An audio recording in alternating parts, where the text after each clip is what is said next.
Hi అండి అందరికీ. నేనైతే పొద్దుగల వీడియో తీయలేదు, ఎందుకంటే మస్తు పని ఉండే. ఆ పని అయ్యే వరకు ఈ టైం అయింది. బట్టలన్నీ విండేసిన, ఇలా కొంచెం ఫుల్ పని ఉండే ఇంట్లో. ఇంతకుముందుకు వీడియోలో ఇట్లా చెప్పిన కమ్మలు కనిపిస్తలేవని. మా అమ్మాయి అయితే కమ్మలు మన ఫంక్షన్ రోజు పోయినాయి, అవి కనిపిస్తలేవు అసలు. రోజుకొకసారి అదొకటి ఇదొకటి చదువుతూనే ఉన్నా, అసలు కమ్మలు అయితే దొరుకుతలేవు. మరి అసలు అవి ఏడబెట్టినా అయితే నిన్న నా చైన్ అనేది బీరువాకు తట్టింది.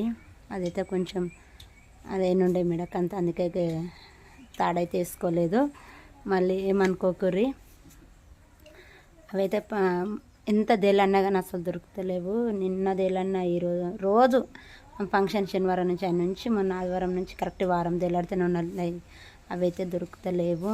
అందుకే కొంచెం పొద్దున ఇట్లా లేట్ అయింది. పిల్లలు ఉన్నప్పుడు చదివేద్దామని అన్నీ తీసినాం, మనిషికి అసలు దొరుకుతలేవు. బాయ్. మా వీడియో నచ్చితే లైక్ చేయండి.